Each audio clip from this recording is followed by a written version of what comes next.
Quelle nouvelle routine beauté adopter à la ménopause?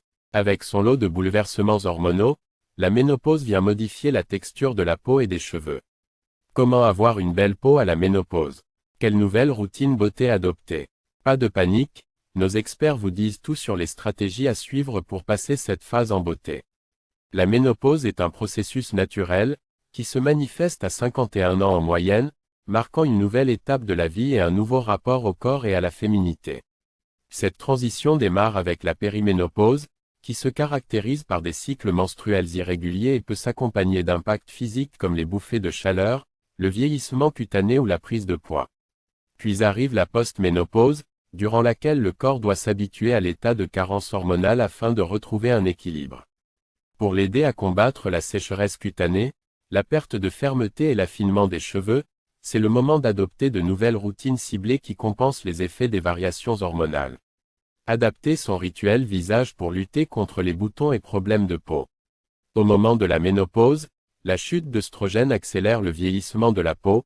Ce changement hormonal affecte en profondeur la biologie de l'épiderme et son fonctionnement, explique l'Adré Naïma Midoun, dermatologue. La peau s'affine, la production de lipides diminue et la synthèse de collagène et d'élastine, ces protéines de soutien, devient plus paresseuse. Résultat, une impression de relâchement, une perte d'élasticité et un dessèchement de la peau. Parallèlement, la production de sébum baisse et l'épiderme s'amincit, ce qui altère la qualité de sa fonction barrière. En conséquence, complète Marine Perrin, co-créatrice de la plateforme amenovia.com consacrée à la ménopause, la peau devient plus sèche et plus fine, elle perd sa tonicité et sa fermeté, les rides se marquent et la présence de taches augmente. Un état des lieux un peu alarmiste qui n'a cependant rien d'une fatalité, toutes les femmes ne développeront pas la totalité des symptômes, et des parades dermocosmétiques existent. Comment bien hydrater son visage pour soigner sa peau à la ménopause? Faute d'une quantité suffisante de sébum pour protéger son film hydrolipidique, la peau devient sèche, irritable, voire hyperréactive. Pour restaurer le fonctionnement optimal de la barrière cutanée, il faut adopter un régime de soins riche en céramides, en agents humectants comme la glycérine, en huiles et beurres végétaux ou en squalane. Ces actifs sont idéalement complétés par l'acide hyaluronique, pour protéger en surface et hydrater en profondeur. Quelle crème visage choisir pour redonner de la fermeté? Les œstrogènes stimulaient jusqu'ici les fibroblastes présents dans le derme pour les inciter à produire collagène et élastine. Or, quand ces derniers ne sont plus assez activés, la peau perd en densité. Il faut alors la remettre sous tension en stimulant la synthèse des fibres conjonctives responsables de la bonne consistance des tissus. Vos alliés, les soins boostés en acide hyaluronique pour repulper et redéfinir les contours. On mise également sur les soins enrichis en rétinol activateur et protecteur de collagène et d'élastine pour consolider la charpente cutanée et lutter contre les rides. Ce dernier régule aussi la production de mélanine pour éviter les taches. Comment redonner de l'éclat pour avoir une belle peau à la ménopause? Au moment de la ménopause, le renouvellement cellulaire et la microcirculation se ralentissent tandis que les désordres pigmentaires s'accélèrent, surtout si la peau de la femme a été très exposée aux UV et à la pollution.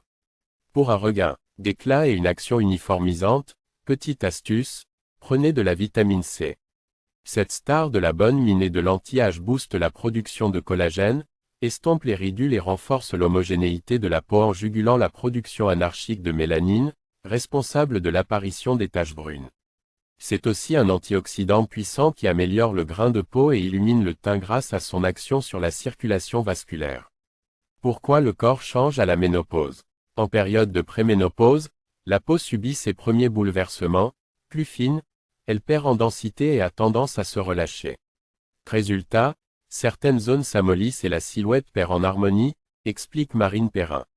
Si une femme s'est beaucoup exposée au soleil, la couche cornée peut en prime devenir rugueuse et l'épiderme s'éteindre, car il capte moins bien la lumière. C'est une période délicate pour l'organisme, qui n'assimile plus aussi bien le calcium chargé d'assurer la cohésion entre les cellules de l'épiderme, renchérit Adré Midoun, dermatologue. Parallèlement, plus le temps passe et plus l'épiderme se fragilise et s'assoiffe. C'est surtout visible sur les bras et l'intérieur des cuisses où la peau perd vite en tonicité et se fait moins confortable, tandis que la graisse des cuisses a tendance à fondre et celle de la sangle abdominale à prospérer, indique la dermatologue. À vous les actifs raffermissants et rénovateurs, qui vont restructurer l'épiderme, et les agents réhumectants, qui vont activer les céramides et renforcer la barrière cutanée pour atténuer les sensations d'inconfort et les démangeaisons. Comment avoir un visage rebondi à la ménopause? Pour offrir à l'épiderme relâché un regain de tonus et d'élasticité, il faut choisir des actifs musclés capables de réveiller les cellules, retendre les tissus et retrouver de la vitalité. En tête des stars de la fermeté, la loxlastine, un extrait d'aneth capable de stimuler l'enzyme clé de l'élasticité et de restructurer les fibres pour donner du ressort à la peau. Le lierre, quant à lui, renforce la souplesse et la fermeté tout en agissant sur la qualité du collagène et en freinant la glycation des fibres, à l'origine de la rigidification des tissus. Autre surdoué de la densité, le silicium marin qui retexturise et retend les tissus. Pour l'optimiser, on applique son soin de préférence après la douche, quand les pores reçoivent au mieux les actifs, avec des mouvements de friction et des pincements pour bien les faire pénétrer tout en redynamisant la peau. Comment réparer les talons fendillés? C'est l'une des manifestations courantes de la ménopause. L'activité des glandes sudoripares du corps entier se ralentit et les pieds peuvent alors réagir en développant une hyperkératinisation sur les points de pression. Elle apparaît en particulier sur le talon, qui s'épaissit puis sèche et se craquelle. Pour prévenir ce phénomène, il faut hydrater et nourrir ses pieds chaque jour. L'actif SOS des pieds secs et crevassés. L'urée, à faible dose, elle possède des propriétés hydratantes intenses et, à un dosage plus élevé, un effet kératolytique qui permet de faire desquamer la peau morte pour éliminer les callosités et relancer le renouvellement cutané. Vérifiez que votre soin comporte une concentration d'urée de 10% minimum. Comment apaiser les démangeaisons et lutter contre la déshydratation de la peau à la ménopause? Symptômes fréquents de la ménopause liés à la baisse du niveau d'estrogène dans l'organisme, la sensation d'une peau sèche, inconfortable et qui démange résulte de son amincissement et d'une altération de son film hydrolipidique. Le cuir chevelu, les bras et les jambes sont les zones les plus sujettes à ces irritations. Pour adoucir et réconforter la peau, lavez-la avec des produits doux et relipidants, comme des huiles de douche ou des savons sur gras. Et pour l'apaiser, adoptez un soin hydratant riche en céramides, afin de renforcer la fonction barrière de la peau et de limiter les pertes en eau, et enrichi en agents rééquilibrants, pour l'aider à restaurer son microbiote cutané et à retrouver son imperméabilité. Attention au soleil. À partir de la ménopause, les capacités d'autodéfense de la peau s'amenuisent. Résultat, les rayons UV sont plus que jamais susceptibles d'accélérer le vieillissement cutané, de provoquer l'apparition et la multiplication des taches, voire de favoriser l'émergence d'une rosacée. Il est donc capital d'utiliser systématiquement un indice solaire élevé, 50 ou 50+, lors de chaque exposition.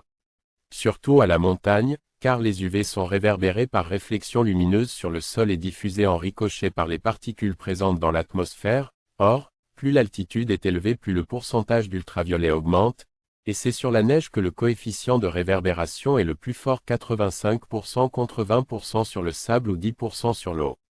Pourquoi la texture des cheveux change à la ménopause? Avec son lot de bouleversements hormonaux, la ménopause vient aussi modifier la texture des cheveux et peut même provoquer une chute réactionnelle. Les fameux œstrogènes favorisent également la croissance du cheveu et protègent le follicule pileux contre les effets des androgènes. Quand leur taux diminue, la chevelure s'affine, pousse moins vite et devient plus fragile et cassante, analyse la Drémidoun. Parallèlement, la baisse des hormones féminines laisse donc le champ libre à une augmentation de la production d'androgènes qui, en plus de générer un rétrécissement des follicules pileux, peut entraîner un processus de perte. Pour endiguer le phénomène, il existe plusieurs parades, indique Marine Perrin. Adopter des soins capillaires densifiants, agir sur les facteurs mécaniques de la chute, séchoir, lissage, brushing excessif, favoriser la microcirculation ou encore stimuler la repousse à l'aide de traitements locaux. Comment retrouver de la densité dans les cheveux à la ménopause? Vous trouvez votre chevelure moins abondante, voire clairsemée.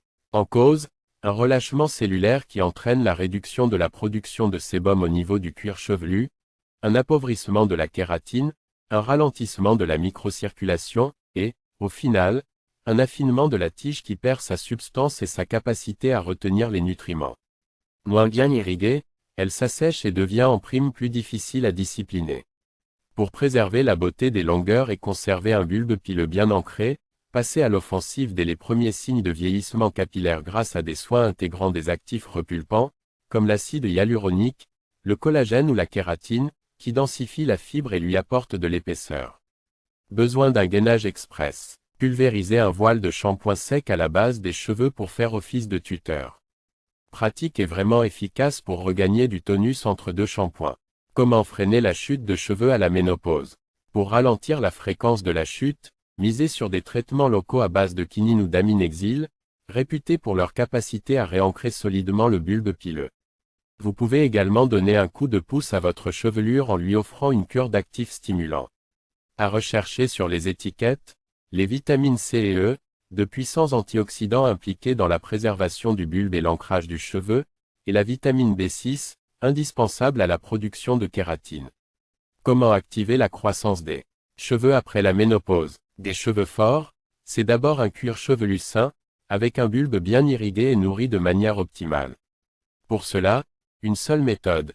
Lui offrir des massages du scalp qui permettent de stimuler la microcirculation et de revasculariser les bulbes pour relancer la pousse. 30 secondes à chaque shampoing suffisent. Posez les mains de chaque côté de la nuque et décollez délicatement le cuir chevelu en petits mouvements rotatifs du bout des doigts en remontant jusqu'au sommet du crâne. Ensuite, placez les mains sur le front et effectuez des mouvements de vibration sur le cuir chevelu en descendant vers l'arrière de la tête. Comment se maquiller après la ménopause? À la ménopause, il est nécessaire de revoir complètement sa routine beauté pour répondre aux nouveaux besoins de notre peau et de notre corps. Afin de se mettre davantage en valeur lorsqu'on arrive dans cette nouvelle période de notre vie, il faut revoir notre routine make-up et on mise sur un maquillage bonne mine.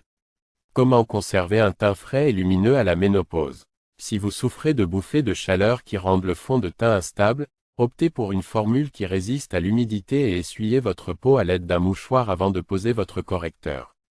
Si vous avez juste besoin d'éclat, ne matifiez que les zones brillantes pour conserver de la fraîcheur, et posez un soupçon de blush sur le haut de la pommette pour intensifier le glow. Quel fard privilégier pour mettre le regard en valeur? Optez plutôt pour un fard mat et waterproof, et ne négligez pas vos cils et vos sourcils qui ont tendance à s'affiner. Bien vu, les soins densifiants à poser le soir pour renforcer la pousse. Peut-on encore oser le vrai rouge? Oui, c'est même conseillé. Si vous avez des rides autour des lèvres, privilégiez les rouges mat liquides qui ne bougent plus une fois posés, et si vous manquez de confort, optez pour une formule baume à la couleur intense.